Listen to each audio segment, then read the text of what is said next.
মেলায় যেতে তো খুবই ভালো লাগে আমাদের। তবে সবথেকে ভালো যেটা লাগে সেটা জানেন কি? মেলায় গিয়ে যখন দেখি খুব সুন্দর, সুন্দর জিনিসগুলো আর খুবই সস্তা দামে বিক্রি হচ্ছে, সেটা কিন্তু দেখে আরও মনটা খুবই ভালো হয়ে যায়। আর আমাদের এখানে তো প্রত্যেক মেলাতে আপনারা দেখেছেনই, এটা হচ্ছে বম্বে চাট হাউস, যেটা প্রত্যেক মেলাতে ইনাদের স্টল থাকবেই থাকবে। আর চাটগুলো খেতেও কিন্তু ভারী টেস্টি হয়। তবে মেলার ভিতরে আমি এই চাটগুলো তেমনটা খাই না। তো আজকে যেমন চাটটা খাওয়া হয় নাই বা মেলায় আজকে আমরা কিছুই খেলাম না। ওই বৃষ্টির কারণে মেলার ভিতরে ঢোকার সঙ্গে সঙ্গে বৃষ্টি শুরু হয়ে গেছিলো। আর এই একটা দোকানে এসেছি, এখানে হচ্ছে 6টা কাপ মাত্র 50 টাকা। খুবই ভালো লাগছিল। তো ভাবছিলাম নেব কি না, তবে এখন নেব না। এই মেলাটা আরও 10-15 দিন তো রয়েছেই, ভাবছি আর একদিন যাব, তখন এই কাপগুলো সুন্দর সুন্দর নিয়ে আসব।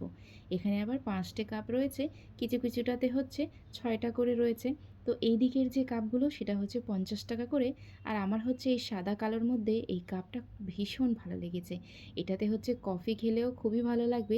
আর এরকম টাইপের একটু বড় বড় কাপগুলো খুঁজছিলাম প্রায় অনেক দিন ধরে। তারপরে এই কাপ প্লেটের দোকানের ঠিক পাশেই, মানে যেই দোকানে আমরা কাপ দেখছিলাম না, সেখানে কিন্তু শুধু শুধু কাপ ছিল না, স্টিলের প্রচুর ভ্যারাইটি ছিল, ডিনার সেট, এগুলো অনেক অনেক জিনিস ছিল। তো সেই স্টলের পাশে আরেকজন দাদার স্টল ছিল, সেখানে হচ্ছে এই জুয়েলারিগুলো ছিল। দেখতে কিন্তু খুবই সুন্দর।